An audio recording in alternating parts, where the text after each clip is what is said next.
Thank you for tuning in to the Behavioral Wealth Consulting Podcast, where our mission is to help you change your behavioral decisions by improving your financial literacy. If you want to live a more fulfilling life and get on track towards your long-term financial goals, it requires changing behaviors, developing a plan, and prioritizing your financial decisions. Now to your host and certified personal finance consultant, Richard Maricut. Hello, and thank you for joining me today for another episode of Behavioral Wealth Consulting Podcast. I am your host, Richard Maricut, where my goal is to help you change your behavioral decisions by improving your financial literacy. In today's episode 8, I will be giving an overview of the 401k, what it is, the tax impact, the employee matching, how that works, when and if you should take loans from your 401k, and also what you should consider before taking a loan if you choose to do so. As a reminder, I'm not a financial advisor or tax consultant. Always make sure you do your own research before making any financial decisions based on your own situation. So what is a 401k? A 401k plan is a retirement savings plan essentially offered by many American employers that has tax advantages to the saver. It is named after a section of the U.S. Internal Revenue Code, or the IRS code. The employee who signs up for a 401k typically agrees to have a percentage of each paycheck paid directly into the investment account. So a traditional 401k is an employer-sponsored defined contribution pension account. Okay, the employee funds the account, again, directly through the paycheck. This is pre-tax dollars, and oftentimes it's matched by the employer. Again, depending on the employer, the matching program can be in various percentage amounts or dollars. So, of course, you'd want to check with your own employer on the details around that. A Roth 401k, very similar to the traditional. However, the contributions are made with post-tax income. So you're actually contributing it after you already paid your normal state or federal taxes.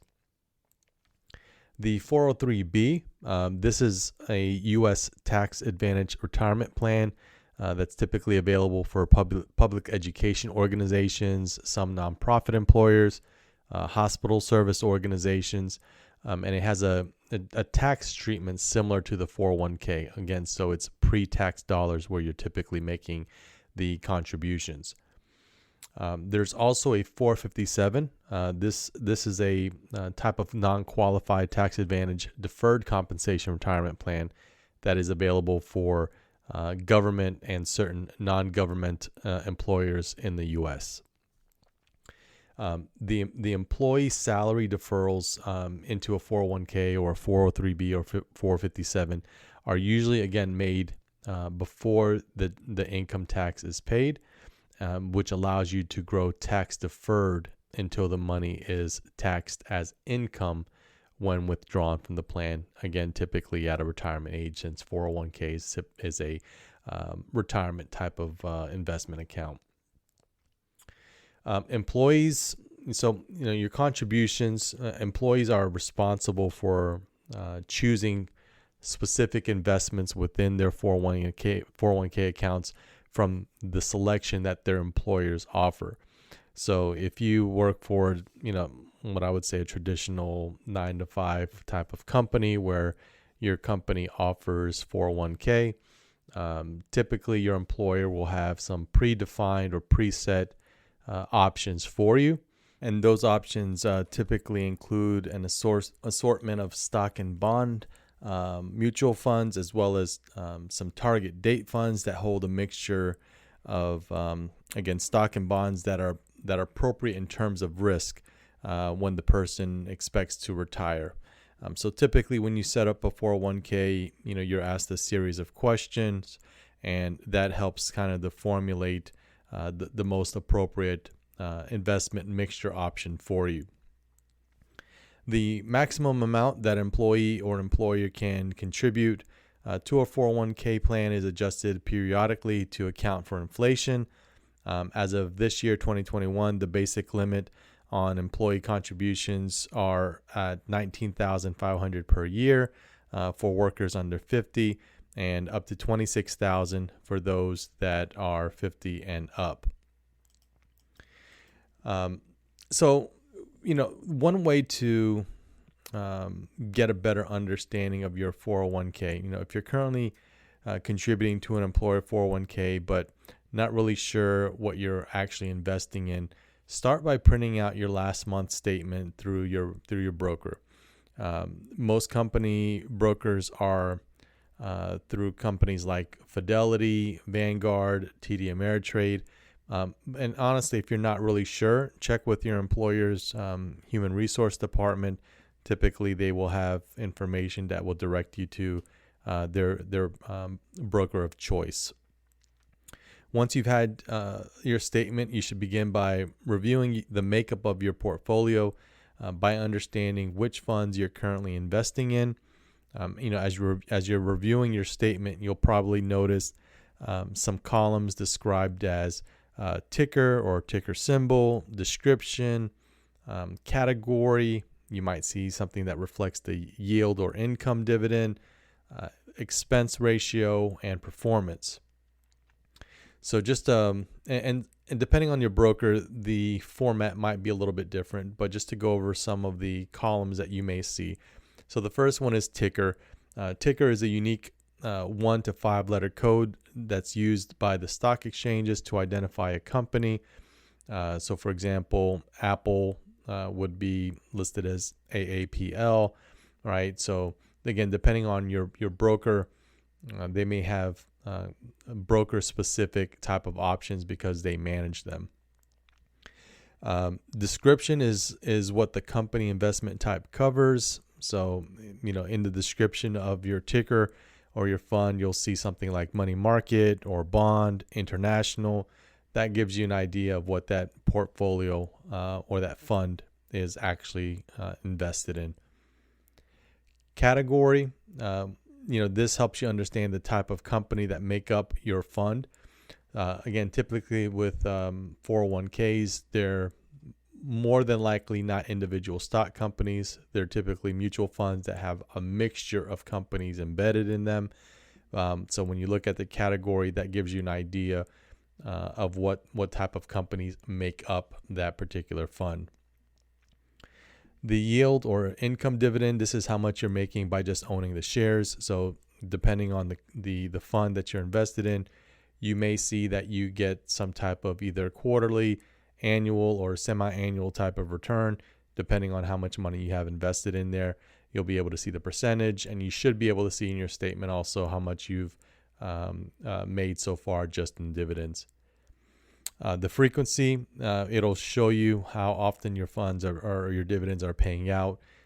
Most of the times, they'll be set automatically to reinvest instead of taking profit. So if you're not sure, you'll be able to, you should be able to see that through your statement and or contact your broker. But one of the differences, if you take profit, you may be already receiving paycheck or a check from your brokerage saying, here's your quarterly or annual or semi-annual dividend payment. Well, you can actually set up your portfolio to have those dividend pays actually be reinvested right back in your account. That's something that I personally do, but it's really a preference. The expense ratio fees, this one is important. This is what your broker is charging you just for you having that portfolio account. So using the example of Vanguard, they have a ticker VMRXX.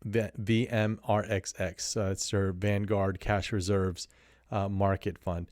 I believe last time I checked, they had an expense ratio of 0.56% for that particular fund.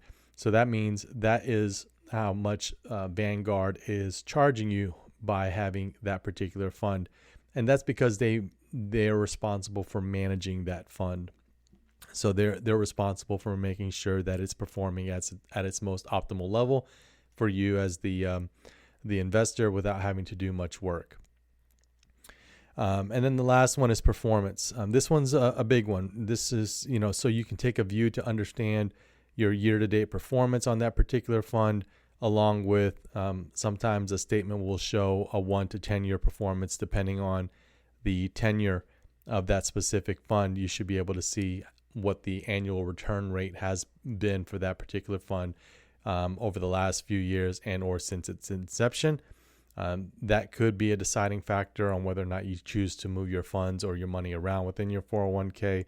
But that is important to understand so you can compare whether or not, you may want to make some changes.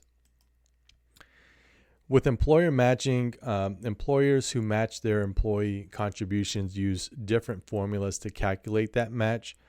As I mentioned earlier, a common example may be that an employer may match 100% of your contribution for the first 1 to 3%, and then may default to something like 50% after that 3% up to a certain amount. But again, it really depends on the employer. Some are more generous than others. Some are a little bit more restrictive than others. But again, if you're not sure, you can always check with your employer HR for information that will give you that breakdown. Most financial advisors often recommend that employees try to or individuals try to contribute at least enough to match what the company offers as far as full employee match. So again, if the company is offering 100% match on your contributions up to 3%, most financial advisors will say take advantage of that, because for every $100 that you invest, they'll match up to a certain amount, right? So it's almost like free money because you're guaranteed that return because the company is matching what you're putting in.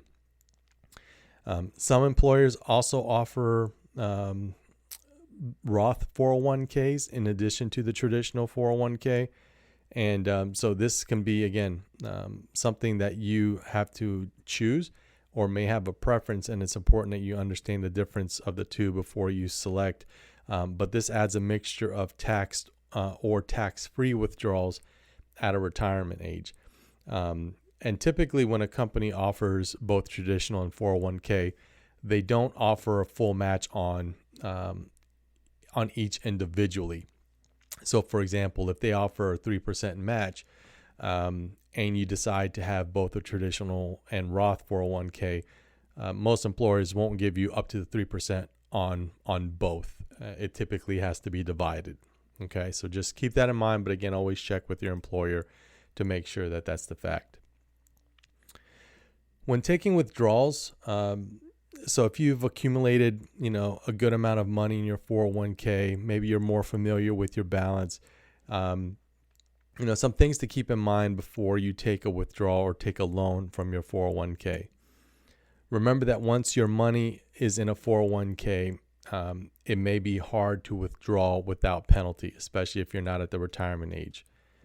Make sure that you still have enough savings or liquid funds for emergencies and expenses you may have before retirement, right? So that should be part of your diversified portfolio, is that you still have additional money on the side that you have access to, so you're not tempted to, pull from your 401k. The earnings in a 401k accounts, again, they're tax deferred and tax free in the case of Roths. Roth account owners who have already paid income tax on that money contributed to the plan will owe no tax on the withdrawals as long as you're satisfying certain requirements. And typically, again, that comes with the age. Both traditional and Roth 401k owners, the retirement age of 59 and a half or meet other criteria outlined by the IRS, such as being total and or permanently disabled when starting to make withdrawals. So, the IRS guidelines can change year over year. So always make sure that if you haven't reached the retirement age and you're looking to make withdrawals, always check to make sure what the criteria and or penalties could be, so you're prepared for that. Now, after the age of 72, 401k account owners must withdraw at least a specified percentage from the 401k plan using IRS tables based on their life expectancy at that time. Again, over time, this may change. Currently, it's after the age of 72. You're expected to make withdrawals at a certain percentage amount. But again, until you reach that age, just keep up with that because the criteria may change over time. Now, if you've built up a 401k and, or maybe you've had a lot of tenure with a company, but now you're planning to leave your current employer, you have a couple of options.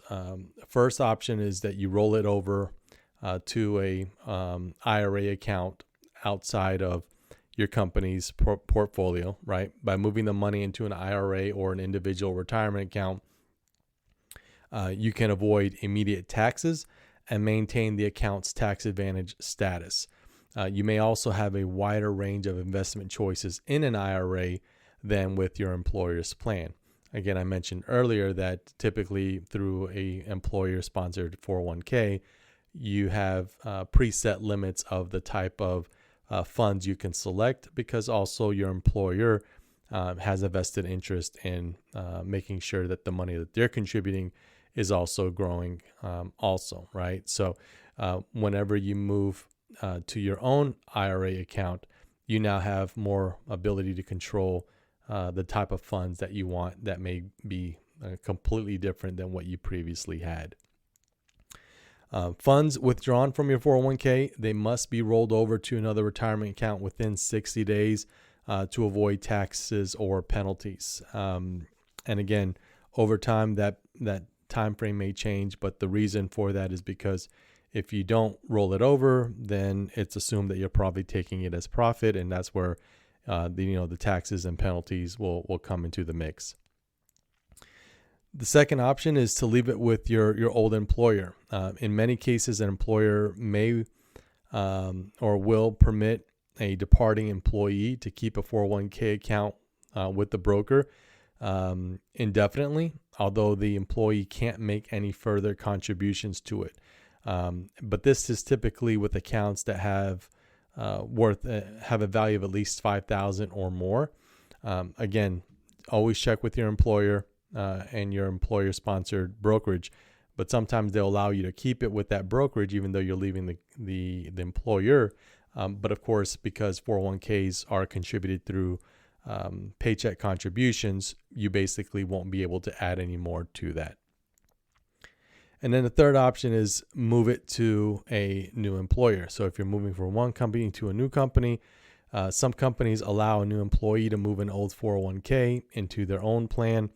As with an IRA rollover, this can maintain the account's tax deferred status and avoid immediate taxes. But always check with your new employer, your new employer's brokerage, especially if it's different, to see if that option is even possible. If you're thinking about taking a 401k loan or withdrawal against your 401k, right? We talked about that a minute ago. Sometimes, life can hit us with some unplanned financial events that may require you to take out a loan against your 401k.